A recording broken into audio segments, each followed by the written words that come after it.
रात को सोते समय यह वीडियो सुनकर सोए आपकी हर सुबह बहुत शांत और सौम्य होगी। भगवान श्री कृष्ण से लीजिए जिंदगी के 6 सबक। अगर गौर करें तो हम पाएंगे कि भगवान श्री कृष्ण का पूरा जीवन मैनेजमेंट की प्रयोगशाला ऐसा है। कुरुक्षेत्र में 2 सेनाओं के बीच खड़े होकर भारी तनाव के समय उन्होंने अर्जुन को जो ज्ञान दिया वह दुनिया में श्रेष्ठतम है। गीता का जन्म हुआ युद्ध के मैदान में 2 सेनाओं के बीच। जीवन की श्रेष्ठतम बातें भारी तनाव और दबाव में ही बाहर निकलती हैं। अगर आप दिमाग को शांत और मन को स्थिर रखने की कोशिश करें तो सबसे बुरी परिस्थितियों में भी अपने लिए कुछ बहुत बेहतरीन निकाल पाएंगे। यही सिखाते हैं कृष्ण। गीता पढ़ने से पहले अगर इसी बात को समझ लिया जाए तो गीता पढ़ना सफल हुआ मानो।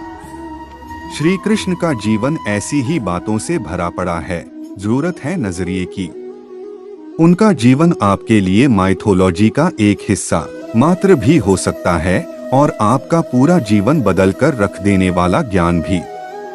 यह हमें तय करना है कि हम उनके जीवन से लेना क्या चाहते हैं।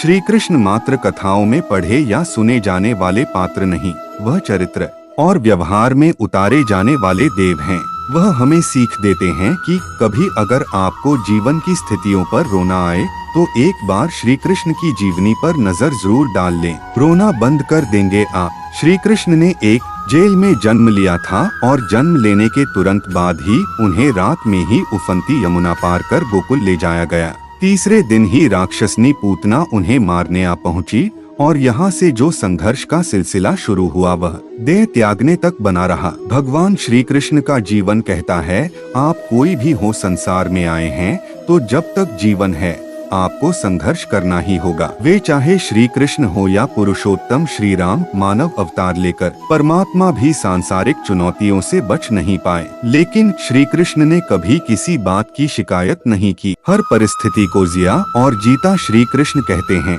परिस्थितियों से भागो मत, उसके सामने डटकर खड़े हो जाओ, क्योंकि कर्म करना ही मानव जीवन का पहला कर्तव्य है। हम कर्मों से ही मुश्किलों को जीत सकते हैं। सीख नंबर 2, शिक्षा वही जो अज्ञान घटाए कौशल बढ़ाए। श्री कृष्ण ने अपनी शिक्षा मध्य प्रदेश के उज्जैन में सांदीपनी ऋषि के आश्रम में रहकर पूरी की थी। कहा जाता है कि 64 दिन में उन्होंने 64 कलाओं का ज्ञान हासिल कर लिया। वैदिक ज्ञान के अलावा उन्होंने कलाएं सीखी।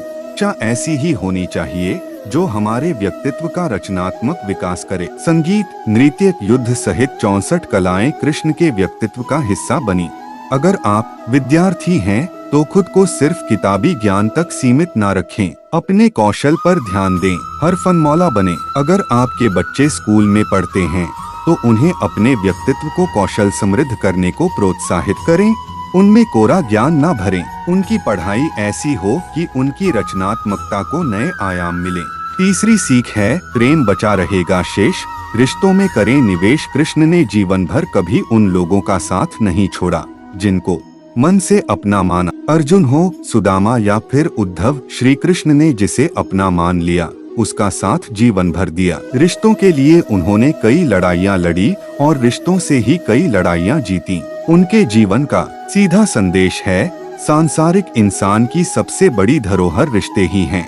अगर किसी के पास रिश्तों की थाती नहीं तो वह इंसान संसार में अच्छा जीवन नहीं जी सकता। इसलिए रिश्तों को दिल से जिएं और उन्हें प्रेम से भरपूर बनाए रखें। चौथी सीख कहती है शांति की चाह बनेगी उन्नति की राह। श्री कृष्ण ने महाभारत का युद्ध होने से पहले शांति के लिए पांडवों और कौरवों के बीच मध्यस्थता की। हालांकि दोनों ही पक्ष युद्ध लड़ने के लिए आतुर थे, लेकिन श्री कृष्ण ने हमेशा चाहा कि कैसे भी युद्ध टल जाए। सबक यही है कि झगड़ों से कभी समस्याओं का समाधान नहीं होता। शांति के मार्ग पर चलकर ही हम समाज का रचनात्मक विकास कर सकते हैं। श्री कृष्ण ने समाज के लिए और मन के लिए शांति को ही सर्वोपरि कहा। उन्होंने समझाया कि कोई भी परेशानी तब तक मिट नहीं सकती जब तक शांति ना हो। शांति से ही सुख मिल सकता है, वह चाहे वैयक्तिक हो या समाज की। शांति से ही उन्नति संभव है। पांचवी सीख तात्कालिक आवेश में लोच जरूरी है दूरगामी सोच। महाभारत की कहानी में जुए की घटना के बाद पांडवों को वनवास हो गया। तब श्री कृष्ण ने दूरदृष्टि दिखाते हुए अर्जुन को समझाया कि यह समय जाया करने के लिए नहीं बल्कि भविष्य के लिए तैयारी करने का है। उन्होंने सबको महादेव शिव, देवराज इंद्र और देवी दुर्गा की तपस्या करने के लिए कहा। श्री कृष्ण जानते थे कि दुर्योधन को डोट कितना भी समझाया जाए, वह पांडवों को कभी उनका राज्य नहीं लौटाए। तब अपना हक पाने के लिए शक्ति और सामर्थ्य की जरूरत होगी। कर्ण के कुंडल कवच पांडवों की जीत में आड़े आएंगे, यह भी वे जानते। उन्होंने हर चीज पर बहुत दूरगामी सोच रखी। कोई भी फैसला तात्कालिक आवेश में नहीं लिया। हर चीज के लिए आने वाली पीढ़ियों तक का सोचा। यही सोच राष्ट्र और समाज का निर्माण करती है। सीख नंबर 6, मन की शांति रहे, दिमाग रहे स्थिर। श्री कृष्ण को क्रोध दिलाने वाली, उन्हें अशांत करने वाली घटनाएं बार बार हुई। शिशुपाल पांडवों के राजसूय यज्ञ में कृष्ण को अपशब्द पर अपशब्द कहता रहा। छोटा भाई था, लेकिन उसने मर तोड़ दी। पूरी सभा चकित थी, कुछ क्रोधित भी थे, लेकिन श्री कृष्ण शांत रहे, मुस्कुराते रहे, शांति दूत बनकर खड़े देखते रहे।